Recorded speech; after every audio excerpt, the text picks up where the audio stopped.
안녕하세요. Eat 바이블입니다. 오늘 본문은 누가복음 16장 1절에서 9절까지의 말씀입니다. 먼저 오늘 본문을 읽겠습니다. 예수께서 제자들에게도 말씀하셨다. 어떤 부자가 있었는데 그는 청지기 하나를 두었다. 그는 이 청지기가 자기 재산을 낭비한다고 하는 소문을 듣고서 그를 불러놓고 말하였다. 자네를 두고 말하는 것이 들리는데 어찌 된 일인가? 자네가 맡아보던 청지기 일을 정리하게. 이제부터 자네는 그 일을 볼 수 없네. 그러자 그 청지기는 속으로 말하였다. 주인이 내게서 청지기 직분을 빼앗으려 하니 어떻게 하면 좋을까? 땅을 파자니 힘이 없고 빌어먹자니 낯이 부끄럽구나. 옳지. 내가 무엇을 해야 할지 알겠다. 내가 청지기의 자리에서 떨려날 때에 사람들이 나를 자기네 집으로 맞아들이도록 조치해 놓아야지. 그래서 그는 자기 주인에게 빚진 사람들을 하나씩 불러다가 첫째 사람에게 당신이 내 주인에게 진 빚이 얼마요? 하고 물었다. 그 사람이 기름 100마리요? 하고 대답하니 청지기는 그에게 자, 이것이 당신의 빚 문서요. 어서 앉아서 50마리라고 적으시오. 하고 말하였다. 그리고 다른 사람에게 묻기를 당신의 빚은 얼마요? 하였다. 그 사람이 밀 100섬이요? 하고 대답하니 청지기가 그에게 말하기를 자, 이것이 당신의 빚 문서요. 앉아서 80섬이라고 적으시오. 하였다. 주인은 그 불의한 청지기를 칭찬하였다. 그가 슬기롭게 대처하였기 때문이다. 이 세상의 자녀들이 자기네끼리 거래하는 데는 빛의 자녀들보다 더 슬기롭다. 그러므로 내가 너희에게 말한다. 불의한 재물로 친구를 사귀어라. 그래서 그 재물이 없어질 때에 그들이 너희를 영원한 처소로 맞아들이게 하여라. 오늘 함께 읽은 본문은 불의한 청지기의 비유 혹은 영리한 청지기의 비유로 불리는 예수님의 비유입니다. 이 비유는 예수님의 비유 중에서도 가장 해석하기 까다로운 비유로 알려져 있습니다. 이 비유에 등장하는 어떤 부자가 누구인지 그리고 청지기가 누구인지에 대해서 많은 논란이 있습니다.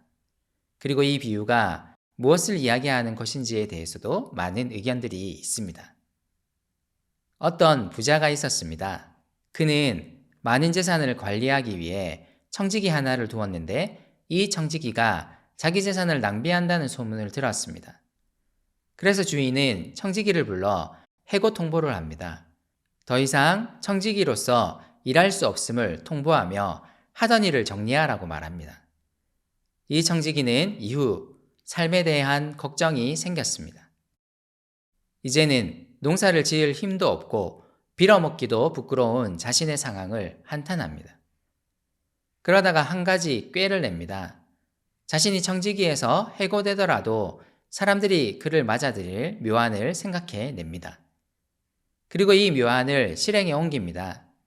그는 주인에게 빚진 사람들을 한 명씩 불러서 주인에게 빚진 자들의 빚을 자신이 아직 유지하고 있는 청지기의 권한으로 탕감해 줍니다. 그런데 이 소식을 들은 주인이 놀라운 반응을 합니다. 이 불의한 청지기가 슬기롭게 행동했다며 칭찬합니다. 사실 현실 세계에 이런 주인은 없을 것입니다. 하지만 오늘 이야기가 비유라는 사실을 기억하는 것이 필요합니다. 예수님은 이 비유를 통해 무언가를 말씀하려 하십니다. 어떤 학자들은 이 이야기 이후에 거지 나사로 이야기가 등장하는 것에 주목합니다. 거지 나사로 이야기에서 한 부자는 배고파 죽어가는 거지 나사로를 돌보지 않았습니다. 그는 자신이 가진 재산을 그 자신이 즐기기 위해서만 사용했습니다. 어떤 학자들은 본문의 이런 맥락을 볼 때 예수님이 하시고자 하는 이야기는 재물을 사용하는 것에 관한 교훈이라고 생각합니다. 누가복음 12장에 나오듯이 재물을 자신을 위해 쌓아두지 말고 사람들에게 자선을 베푸는 삶을 살아가라는 말씀으로 이해합니다. 그동안 자신을 위해 쌓아둔 불의한 재물로 친구를 사귀라는 예수님의 말씀에 주목하여 이 비유를 이렇게 이해합니다. 또 다른 학자들은 이 비유에 나오는 청지기를 누가복음 15장과 16장의 계속해서 등장하는 바리새파 사람들과 율법학자들이라고 생각합니다. 하나님이 이들을 세상을 위한 청지기로 부르셔서 그들에게 일을 맡기셨습니다. 그런데 이들은 주인이 맡긴 일을 잘못 처리했습니다. 이로 인해 이제 주인의 해고가 임박했습니다. 그럼에도 그들은 자신들의 율법을 통해 자꾸 사람들을 빚진 자, 곧 죄인으로 만들고 있습니다. 이들을 향한 예수님의 권고라는 것입니다. 오히려 그들의 율법을 사람들에게 관대하게 적용하여 사람들의 율법에 대한 빚을 줄여주라는 권고라는 것입니다. 그러면 주인이 그들의 이런 행동이 슬기로운 일임을 칭찬할 것입니다. 바리새파 사람들과 율법학자들이 이렇게 행할 때 사람들이 마침내 그들을 친구로 맞아들일 것입니다. 본문을 어떻게 해석하든 거의 모든 학자들은 9절에 나오는 영원한 초소를 하나님 나라 혹은 구원으로 해석하지는 않습니다. 이 비유의 초점을 친구를 사귀는 것에 있다고 봅니다. 오늘 본문 뒤에 이어지는 이야기들이 모두 재물에 관한 이야기임을 볼 때 오늘 이 비유는 재물을 가지고 사람들을 사귀는 것에 대한 이야기로 볼 수 있습니다.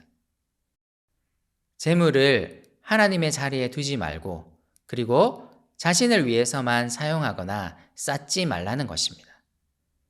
그 재물로 친구를 만들고 사귀라는 것입니다. 바리새파 사람들을 향한 메시지일 경우에도 마찬가지입니다. 율법을 자꾸 자신들의 명성과 외적인 거룩을 보이는 데 사용하지 말고 오히려 관대하게 적용해서 사람들을 친구로 만들라는 것입니다. 하나님은 오히려 이것을 칭찬하실 것이라는 메시지입니다. 누가복음이 몇 번을 강조하고 있듯이 우리의 초점은 나가 아닌 이웃이어야 합니다. 우리의 복음은 오래 지속되어야 하고 사람들에게 계속 전파되어야 합니다. 그렇다면 우리는 관용을 가지고 사람들을 물질로 섬기고 사람들을 포용해야 합니다. 세상이 우리를 미워한다 할지라도 우리는 복음으로 그들의 친구가 되기 위해 애써야 합니다. 우리 자신을 위해 무언가를 쌓지 말고 하나님의 나라를 위해 무언가를 쌓아가는 삶을 살아야 합니다. 교회는 그리고 그리스도인은 복음으로 세상 사람들에게 그 곁을 내어주고 그들의 친구가 되어야 합니다. 이것이 우리의 소명임을 다시 한번 기억했으면 좋겠습니다.